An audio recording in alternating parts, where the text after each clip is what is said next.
En manchette ce soir, l'information a-t-elle beaucoup changé en 25 ans? Je trouve ce gag minable, mais je fais semblant de le trouver drôle pareil. L'information spectacle prend-elle trop de place? Merci, Denise. On vous retrouve demain au banquier? Oui. Peut-on encore parler d'objectivité en information? C'est honorable. Jean Charest. Y a-t-il trop de journalistes d'opinion? Je suis scandalisé. Et la météo, Martine? Restez avec nous pour les numéros gagnants à la loto. Ça fait beaucoup de chiffres pour une seule bouche. Tout cela et bien plus encore dans ce spécial RBO Information. Et si vous n'êtes pas d'accord, allez vous faire foutre.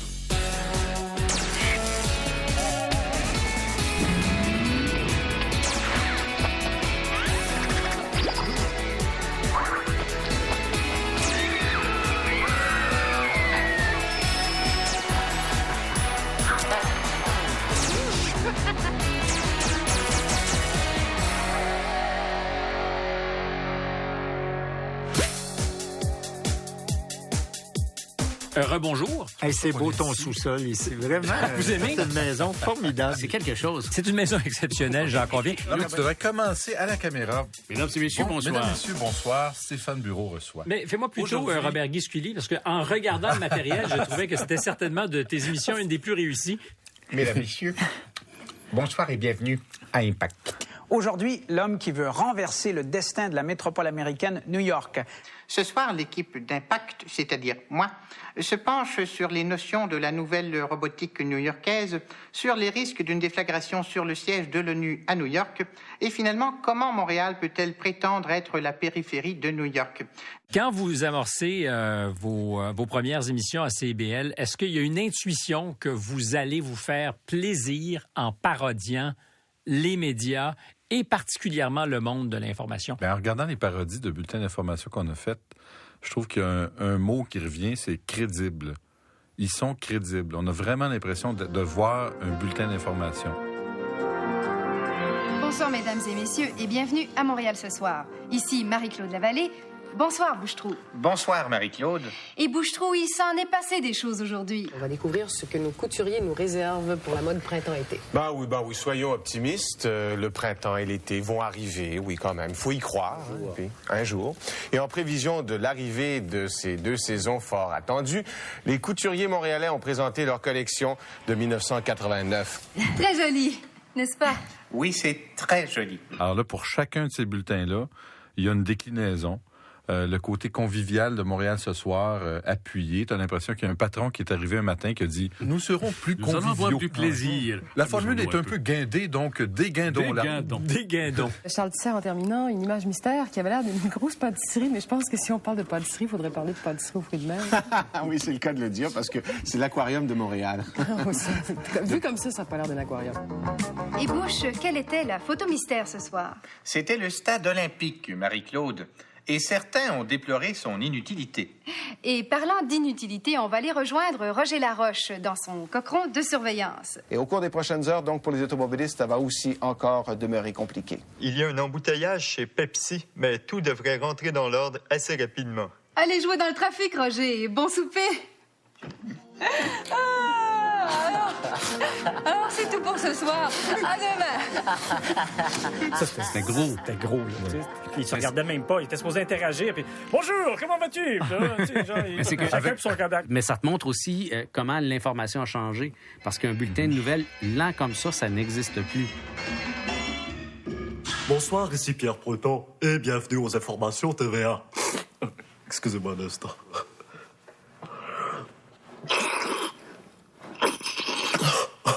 Excusez-moi, j'ai un rhume de cerveau depuis une trentaine d'années. Les excellentes nouvelles TVA.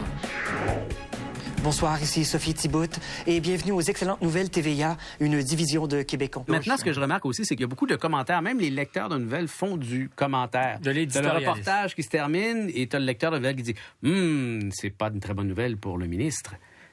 T'as pas besoin de dire ça. On passe aux nouvelles internationales. Ouf, de retour chez nous. Une nouvelle internationale. Ouf, de retour chez nous. C'est un beau résumé aussi. Tout est intégré. Tout est là.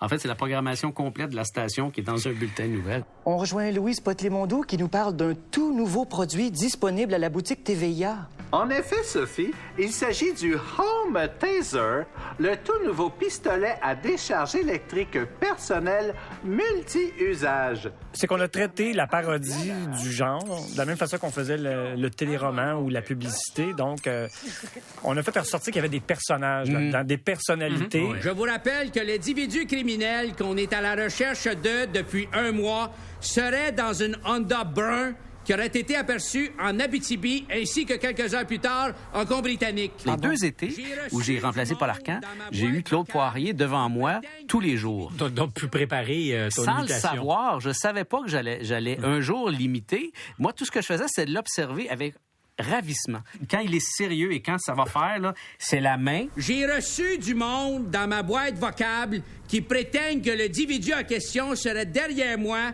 dans une cour de stationnement de parking coin Langelier-Lacordaire au volant d'un véhicule General Motors bleu, vert, turquoise. Puis il y a la pagette. Toujours. Il y a des gens qui m'ont appelé sur ma pagette. Toujours. Ils sont 5 encore au Québec à avoir des pagettes. Il y en a une. Alors j'invite le public à la plus grande vigilance et n'hésitez pas à me composer ma pagette. Merci, clown. 10-4. Écoute, je me souviens, un matin, il y avait une femme police qui s'était fait attaquer, puis il y a un coup de feu qui était parti. Et ce matin-là, elle dit, c'est peut-être pas une bonne idée qu'une femme police est à se battre ou à s'attaquer à un gars, c'est costaud, c'est large comme ça. Et là, je dis, OK. Le lendemain arrive. Il y a des gens hier qui ont dit que des femmes police, ça n'avait pas... Il dit le contraire. C'est extraordinaire. Clown Poirier, vous avez du nouveau en ce qui concerne le véhicule qu'on a retrouvé. Alors, il y a des gens qui te portent des informations non vérifiées. C'est bien, merci, mais je suis très, très choqué. C'est comme s'il avait pas dit à sa face qu'il était fâché. C'est ça, moi, qui me faisait rire.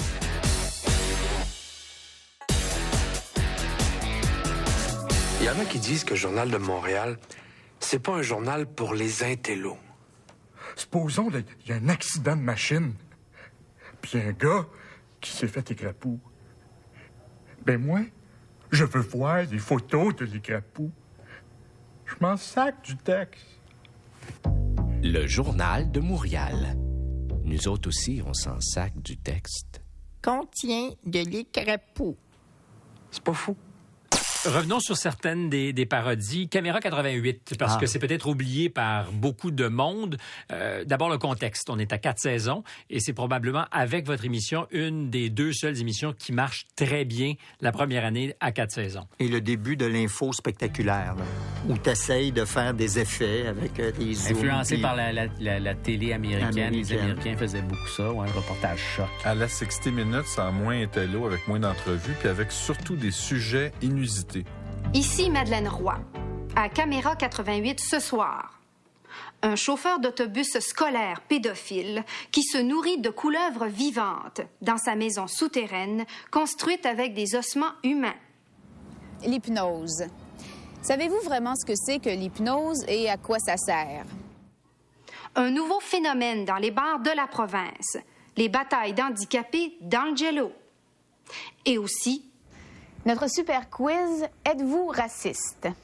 L'utilisation abusive du zoom-in à la télévision. Mon nez est gros. Aïe aïe! C'est là qu'est né Stromgol. Je faisais un Krishna qui joue au hockey saucisse. Plus tard, je suis devenu un extraterrestre, mais c'est le même personnage. Qu'est-ce que t'aimes le plus dans le hockey saucisse? La saucisse.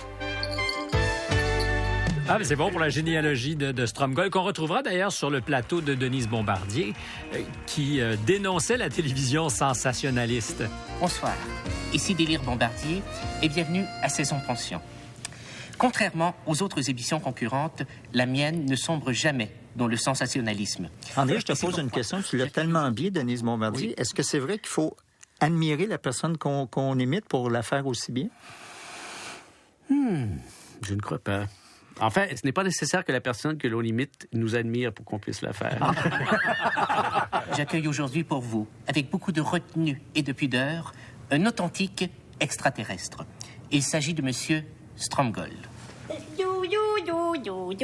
La motivation pour faire une parodie de Raison Passion, c'est parce que c'est un personnage. Là. Oui. Déjà, dans les années 70, c'était déjà...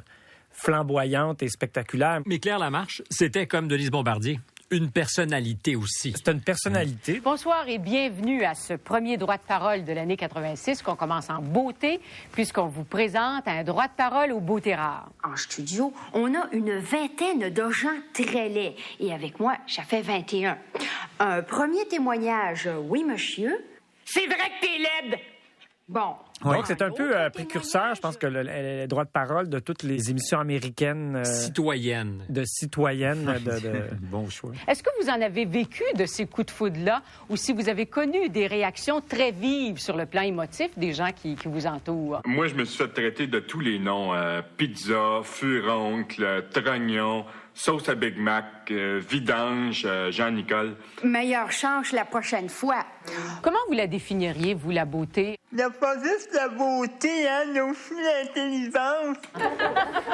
Donc, on avait fait une parodie. Puis tu vois, plus tard, on a refait le même concept, mais avec un personnage qu'on a créé qui s'appelait Sucette Poitras. Alors aujourd'hui, je reçois des ex-grosses qui se sont bourrées la gueule comme des truies pendant toute leur vie et qui ont décidé à un certain moment de devenir des anorexiques transsexuels charismatiques en chaise roulante avec une petite verrue dans le front. Yves, quand as-tu décidé de devenir une ex-grosse? Eh bien, Sucette, je ne m'acceptais plus en tant que container à nourriture jusqu'à temps que j'atteigne le fond. Quand je retourne à votre parodie de Pierre Pascot, l'exercice démagogique qu'il met en scène, parce que c'est ça, hein, vous dénoncez la démagogie. Bonjour, bienvenue à mon autre œil. Le sujet d'aujourd'hui, les jeunes qui écoutent de la musique rock sont tous des drogués et des malades mentaux. Êtes-vous d'accord? Et on s'est posé la question, que doit-on faire d'une prostituée qui a le sida? Est-ce qu'on doit la laisser en liberté au risque qu'elle travaille et qu'elle contamine beaucoup de personnes? Ou est-ce qu'on doit la retirer de la société? Dans ce cas, que fait-on avec cette personne? Il était aussi très bon pour interviewer des gens qui n'avaient pas nécessairement toujours l'argumentaire pour se défendre. C'est parler à quelqu'un de la rue. La mère de famille, par exemple. La mère de famille qui est victime d'un incendie. Ben, à la fin de l'entrevue, c'est elle qui a mis le feu. Pauvre madame, vous auriez dû la tuer, votre petite fille. Vous lui auriez rendu service. Ben, c'est pas que j'ai pas essayé. C'est aussi cette idée de l'indignation des gens qui nous présentent l'information. Mais ça, je pense que c'est justement le contrepoids à l'espèce d'objectivité pure et dure de l'époque. Le lecteur de nouvelles neutre qu'on ne doit pas trop remarquer, le contraire de ça, c'est justement des gens qui ont un Mongrain qui a une opinion et qui s'indigne de tout. Le réflexe, quand tu es public et que tu regardes ça, tu dis, bon, lui, il dit. Le lecteur de nouvelles ne le dit pas, mais lui, il dit. On va prendre tout de suite un premier appel parce que la situation d'aujourd'hui est assez urgente, merci. Et dans le cas de M. Paradis, c'est aussi le contraste entre la grosseur des dossiers qu'il traite et Québec, c'est-à-dire le marché local. Oui, mais lui, c'était aussi le remplaçant de Jean-Luc Mongrain. On va lui demander des explications. Oui, monsieur, parce que je suis très soqué. Comme Jean-Luc, m'en plus-t-il. C'est une question de crédibilité, de reconnaissance publique. Oui. On a peur d'être montré du doigt. C'est comme s'il n'avait pas dit à sa face qu'il était fâché. C'est ça, moi, qui me faisait rire. Je suis fâché, là. Assez bien, merci, mais je suis très, très soqué. Vous comprenez pas parce que je parle en français ou parce que j'ai une grosse patate chaude dans la gueule? Tu sens vraiment le gars qui veut se fâcher et qui veut régler des problèmes en même temps. C'est un petit peu mélangé entre les deux. Mais cette idée est intéressante aussi. Régler des problèmes. Le journaliste n'est plus là que pour raconter, mais il fait de la médiation aussi. Il est justicier. Il est justicier. Mais c'est pas fini, cette histoire-là. Demain, on appelle le directeur de l'Office de la langue française. Puis on va régler ça, cette affaire-là. Hein? Il y a aussi la radio poubelle que vous avez caricaturée. Oui, à l'école de Radio Poubelle Trash Radio du Québec. Apprenez les rudiments de la communication ordurière avec les plus grands maîtres, dont Jeff Fielon. C'est un cas intéressant. Ouais. Ils ont tellement bâché tout le monde qu'ils se sont auto-mangés eux-mêmes. Jean-François Filion a 37 ans. C'est en 1995 qu'il commence à travailler pour Choix FM. En 98, il devient l'animateur de l'émission du matin. On a appris qu'hier, la ministre avait inauguré 3 comptoirs d'entraide familiale. Ah, c'est une crise de grosse plate sale de mangeuse de batte qui se met à genoux devant des crises de BS qui veulent pas travailler. Va chier. Mais le style abrasif, corrosif de Jean-François Filion écorche des oreilles. Il est poursuivi en justice une dizaine de fois. La plupart du temps, il règle hors cours, à l'amiable. Je m'excuse sincèrement, maudite vache. C'était de l'humour. Ils font un talent fou. Ben oui. Pour réussir à te convaincre d'idées parfois très grossières. Promène-toi en G-string à l'école, puis va te faire violer, petite charrue! Quand toute l'école t'aura passé dessus, tu vas comprendre c'est quoi l'utilité d'un uniforme, petite salope! Depuis tantôt, on n'arrête pas de dénigrer les médias d'information et tout ça. Je trouve qu'on vit une époque aussi qui est très stimulante parce que on a accès à toutes sortes d'informations de façon très facile. Et si on est bien aiguillé et bien informé, tu peux bien t'informer. Il peut y avoir de la poudrerie basse sur certaines routes. Et l'humidité relative. Mais là, le journaliste ne dira pas en studio qu'il fait pas beau. Non, il fait pas beau. Il s'en va dehors. Mais tu sais qu'il sort dehors 30 secondes. Le temps de son intervention. Le temps de son topo.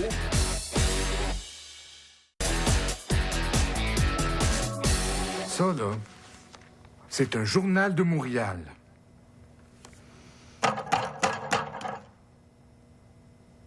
Ça peut toujours servir. Le journal de Montréal. C'est une farce. La presse. Plus épais que le journal de Montréal. À travers ce que vous avez fait depuis 20 ans à peu près, si on compte les bye-bye, on constate aussi à quel point l'information, le monde de l'information a beaucoup évolué. Et le ton, j'ai l'impression que dans les années 70, on s'adressait un petit peu plus à l'intellect. Là, on s'adresse à l'émotion. Donc, moi, j'ai l'impression que je regarde un bulletin d'information, c'est qu'avant même qu'on cherche à m'informer, j'ai l'impression qu'on veut me séduire, qu'on veut me bouleverser. Donc, c'est pas quelque chose de factuel. Pas t'instruire nécessairement. Non.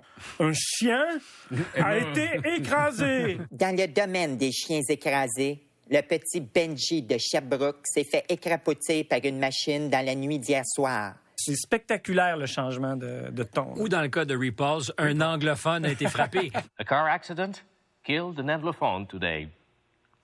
Bill Bugsworthy died when his car, a Ford Taurus, hit another one, a Renault 5. Comme je vis avec quelqu'un qui est de culture anglaise et anglophone, le bulletin nouvelle de CFCF, Paul, je regardais ça tous les soirs. Alors pour moi, je connaissais cette émission-là beaucoup plus que je pouvais connaître les nouvelles TVA. Et t'écoutais Brian Britt. Brian Britt. Ladies and gentlemen, I am Brian Twitt and welcome to Repulse. C'était la manière de parler de Brian Britt. La difficulté qu'avaient les anglophones à dire les mots français, pas parce qu'ils sont difficiles à dire, parce qu'ils sont obligés de les dire. Parce qu'ils résistent. Tout à fait. On plateau Mont-Royal.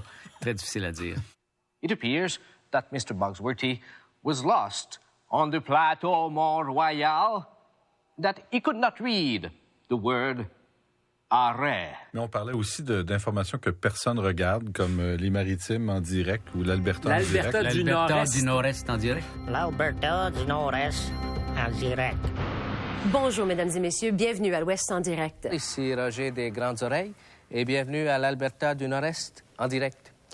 Les pluies des derniers jours ont fait augmenter la crue de la rivière Mackenzie, ce qui pourrait signifier une hausse des maringouins ce printemps dans le village de Fort McMurray. Plus de précision de Manoun Grandin. Manoun Grandin. Plus que de pluie, plus que de crue. Plus que de crue, plus que de maringouins. Nous avons voulu interviewer les gens de dedans du village, mais ils nous ont accueillis avec une slave de carabine en nous entendant parler le français. Manon Grandin à Fort McMurray. Merci, Manoun. Mais ça, c'est l'exemple parfait d'une émission qui n'existerait pas en dehors d'un cycle de nouvelles 24 heures. Ben non, c'est sûr. C'est RDI. Et en dehors d'un mandat radio-canadien. Pan-canadien. L'Atlantique en direct. Bonjour, mesdames, messieurs. Les pêcheurs de poissons sont furieux de la décision d'Ottawa d'instaurer une taxe sur les petits vers. Un reportage de Lucien Crapin à Caraquette. Les pêcheurs de poissons sont furieux de la décision d'Ottawa d'instaurer une taxe sur les petits vers. Moi, ce qui me fait rire, c'est quand je vois la météo à Radio-Canada l'hiver. C'est ce qu'annonçait Montréal ce soir, il y a 20 ans, quand vous avez commencé. C'était le début de ça. Et le journaliste sort, tu sais, pour montrer qu'il fait pas beau. Mais là, le journaliste ne dira pas en studio qu'il fait pas beau. Non, il fait pas beau. Il s'en va dehors. Mais tu sais qu'il sort dehors 30 secondes. Le temps de son intervention. Le temps de son topo. Allons rejoindre maintenant Martine Rousier. On va parler un peu de météo. Bonjour, Martine. En effet, Alexandre, ici dans le stationnement de Radio-Canada, la température est de moins 10 degrés. Et ça devient de plus en plus venteux. Des vents du sud-ouest entre 30 et 50 km à l'heure, donc il peut y avoir de la poudrerie basse sur certaines routes. Et l'humidité relative est relativement humide. C'est une nouvelle tuque que vous avez là, Tartine. En effet, Marie-Claude. Très jolie. Marie-Claude, on se retrouve un petit peu plus tard pour parler des quantités de neige que nous recevrons.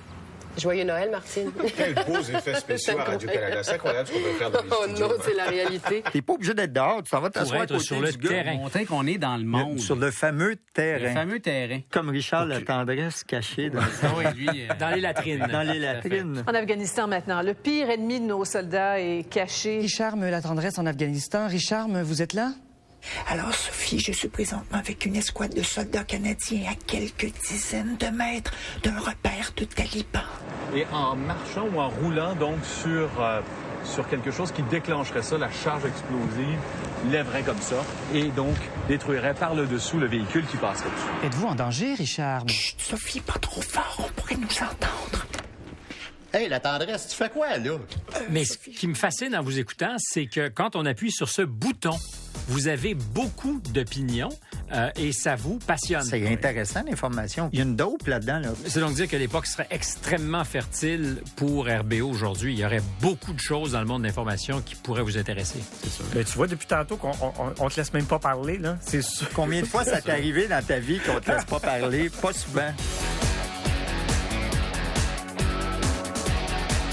Si RBO avait existé plus longtemps, il y a un truc qu'on aurait fait, je pense à répétition, c'est les retrouvailles. J'ai entendu des bijoux, là. Tu sais, genre un gars qui se présente là au retrouvailles de Claire Lamarche puis qui dit « Je ne suis plus en contact avec mes enfants, il y a eu une séparation et puis j'aimerais bien les revoir. » Et puis finalement, quelqu'un téléphone et dit « On veut plus te voir, mon gros calice d'alcoolique! »